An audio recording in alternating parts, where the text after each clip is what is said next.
O presidente Lula confirmou nesta quinta-feira que o governo vai elevar o salário mínimo de R$ 1.302 para R$ 1.320, um aumento de 1,38%. Lula também anunciou a elevação da faixa de isenção do imposto de renda de R$ 1.903 para R$ 2.640.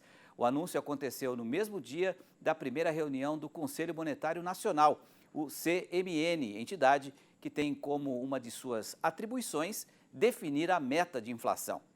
O aumento no salário mínimo começa a valer a partir de maio.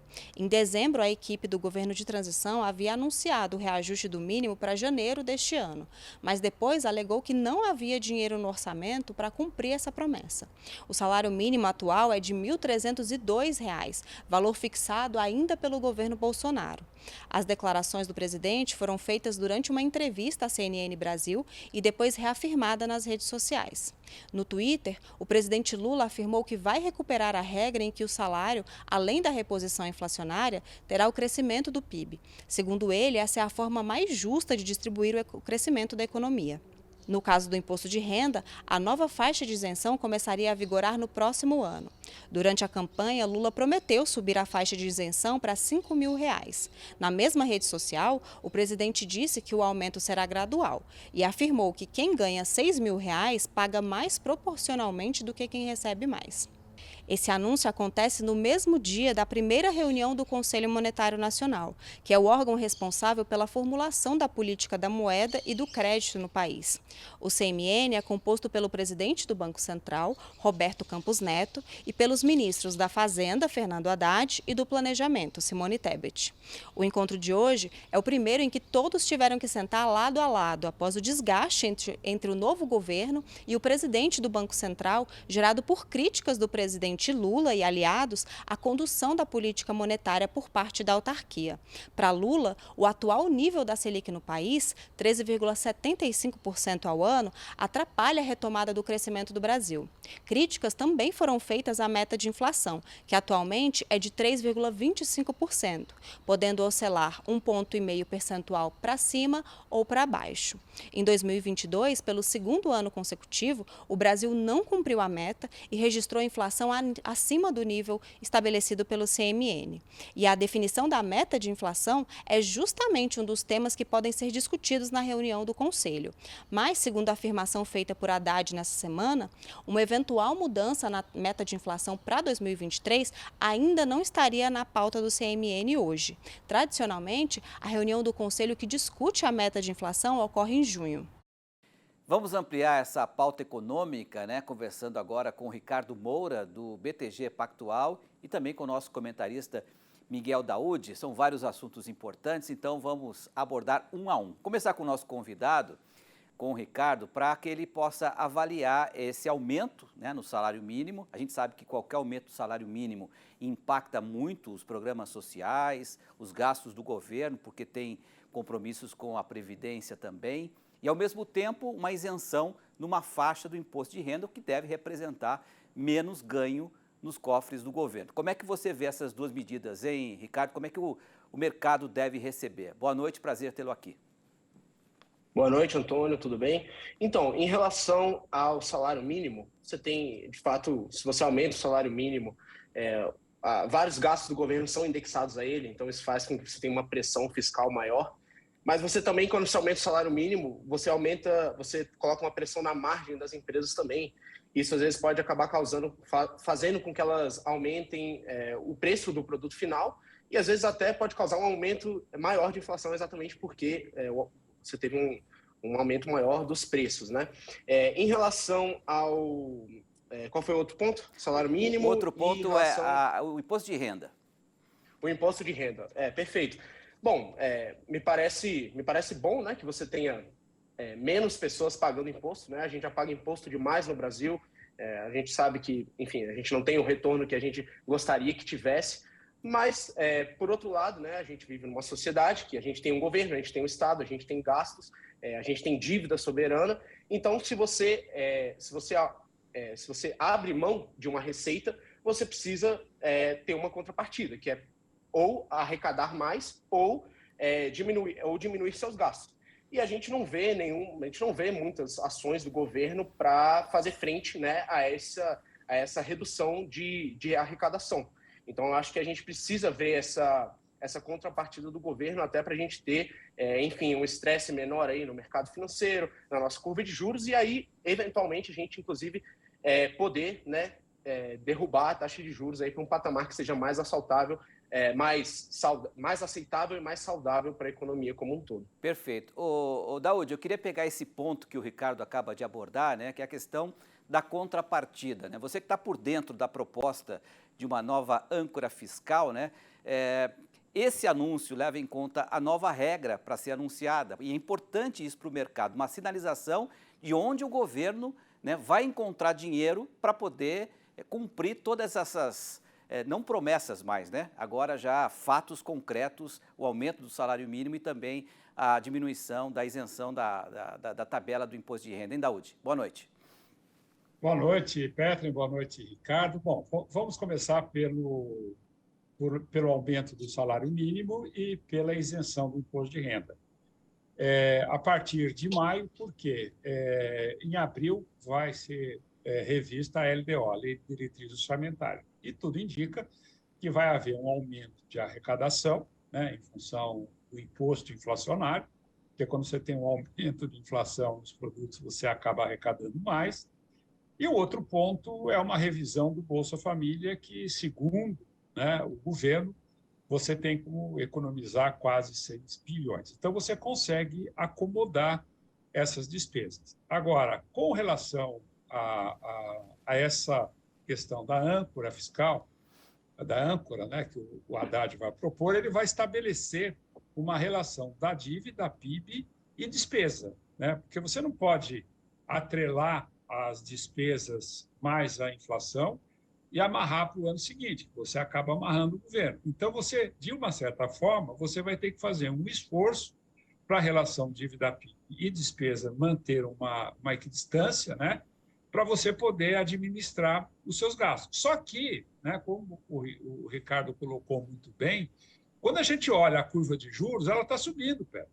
Por quê? Porque o governo ele atrapalha.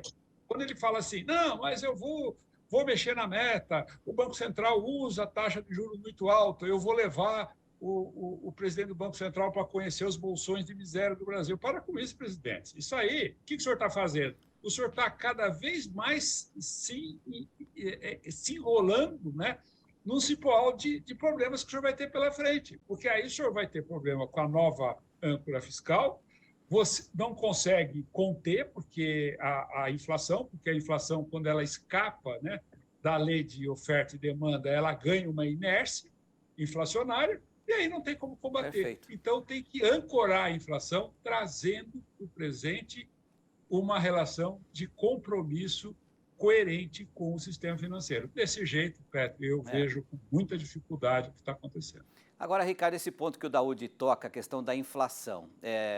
Nessa reunião não foi discutida essa questão de aumentar a meta da inflação, que hoje está estabelecida em 3,25%, 1,5% acima, 1,5% abaixo, né? Mas o que você acharia dessa mudança nesse momento? Aliás, o que o mercado acharia dessa mudança nesse momento e o que isso poderia representar na próxima reunião do Copom para definir a taxa básica de juros, que vai acontecer nos dias 21 e 22 de março, hein?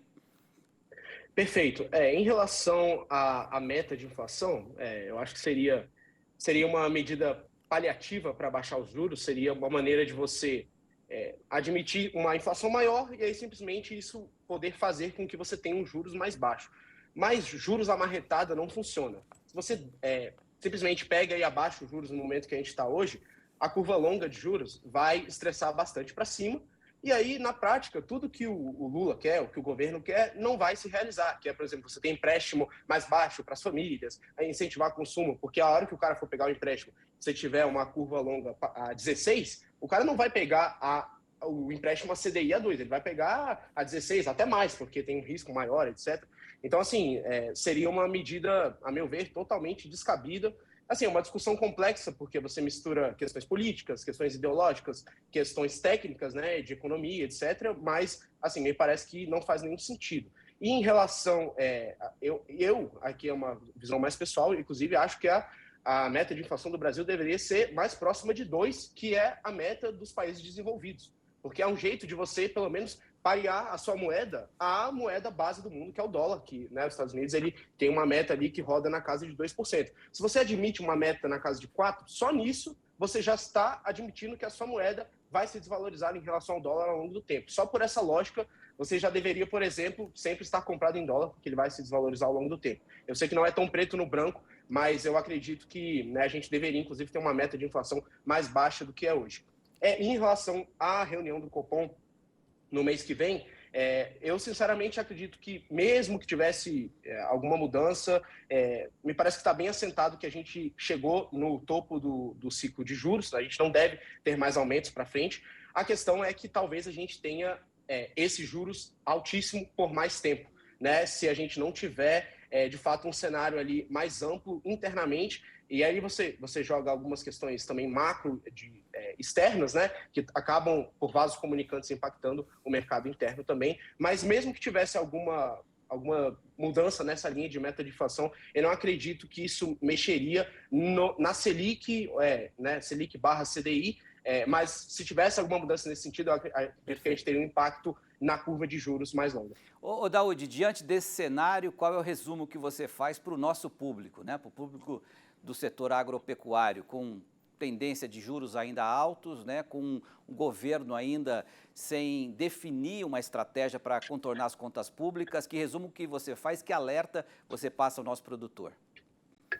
Bom, Petri, essa instabilidade, ela traz, evidentemente, insegurança para investidores, né? O Brasil é um país que teria tudo, né, para crescer, mas essa discussão ideológica, essa discussão de meta de inflação, essa crítica do presidente da República ao presidente do Banco Central, onde ele quer achar um culpado por uma crise que está por vir, né?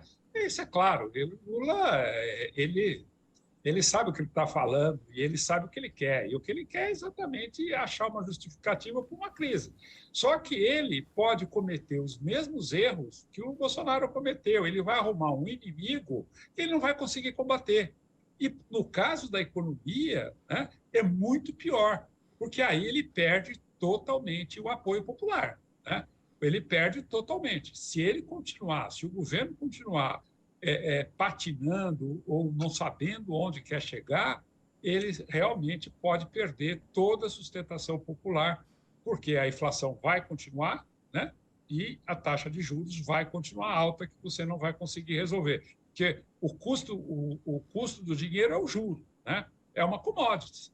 Agora, se esse dinheiro que você traz em segurança para o investidor que quer colocar o dinheiro aqui, ele vai custar mais caro. Então, portanto, é uma questão de um raciocínio, de um conjunto que deveria ser tomado pelo governo. O Ricardo colocou muito bem, né? A gente não tem saída. A saída agora o Lula, é trazer para o presente o otimismo. Agora trazer para o presente... Pois não. Não, é só para fazer uma pontuação aqui. O Lula, pelo menos no discurso dele, disse que não quer confusão com o Roberto Campos, né? Não quer querer, hoje, né? Porque ele fala que não quer e já criticou a taxa de juros. Então...